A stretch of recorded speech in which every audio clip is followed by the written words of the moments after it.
Praise the lord. దేవునికి స్తోత్రము. అందరూ బాగున్నారా? నేడు అను సమయం ఉండగానే ప్రతి దినము ఒకరినొకడు బుద్ధి చెప్పుకొనుడి.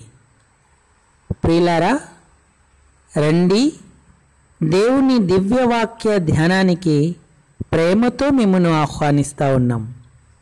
పరిశుద్ధ గ్రంథమైన బైబిల్ నుండి కొరింథీయులకు రాసిన మొదటి పత్రిక 10వ అధ్యాయము 11వ వచనము.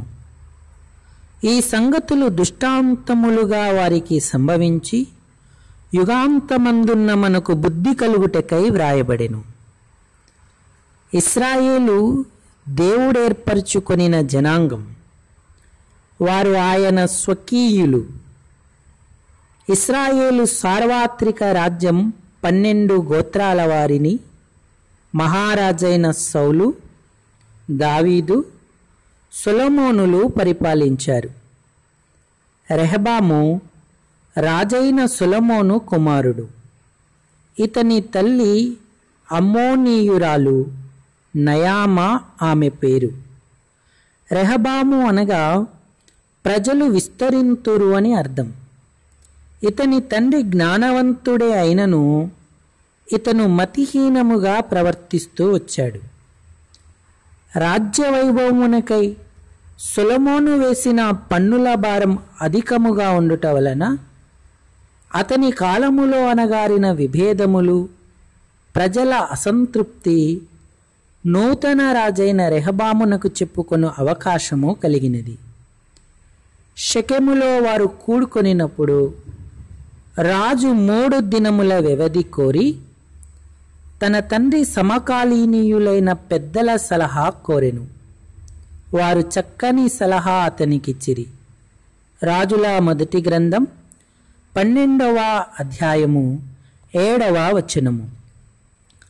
ఈ దినముననే నీవు ఈ జనులకు దాసుడవై వారికి సేవ చేసి మృదువైన మాటలతో వారికి ప్రత్యుత్తరమిచ్చిన ఎడల వారు సదాకాలము నీకు దాసులగుదురనిరి.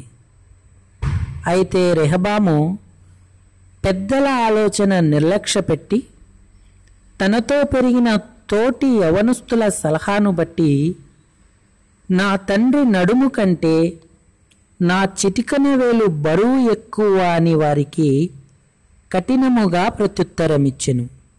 ఈ మాటకు ఇశ్రాయేలు వారు దావీదుతో ఉన్న తమ బంధమును తెంపుకొనిరి.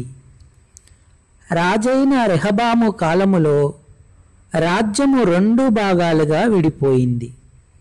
10 గోత్రాల వారు ఉత్తర రాజ్యముగా లేక ఇశ్రాయేలు రాజ్యముగా, 2 గోత్రాల వారు యూదా రాజ్యముగా స్థిరపడిపోయారు. ఈనాడు నీ జీవితములో కీలక నిర్ణయాలు తీసుకోవలసి వచ్చినప్పుడు నువ్వు ఎలా ప్రవర్తిస్తున్నావు? దేవుని యొద్ద విచారిస్తున్నావా? ఆయనను అడిగి ఆలోచన చేస్తున్నావా? అనుభవజ్ఞులైన పెద్దల సూచనలు, సలహాలను మనస్కరిస్తున్నావా? మీకు మీరే బుద్ధిమంతులని అనుకొనవద్దు. హెబ్రీయులకు రాసిన పత్రిక 12వ అధ్యాయము 25వ వచనము. మీకు బుద్ధి చెప్పుచున్న వాణ్ణి నిరాకరింపకుండా చూచుకొనుడి. వారు భూమి మీద నుండి బుద్ధి చెప్పిన వానిని నిరాకరించినప్పుడు తప్పించుకొనక పోయిన ఎడల పరలోకము నుండి బుద్ధి చెప్పుచున్న వాణ్ణి విసర్జించు మనము తప్పించుకొనకపోవుట మరీ నిశ్చయము గదా. రాజైన రెహబాము యెరూషలేమునందు స్థిరపడి ఏలుబడి చేసెను.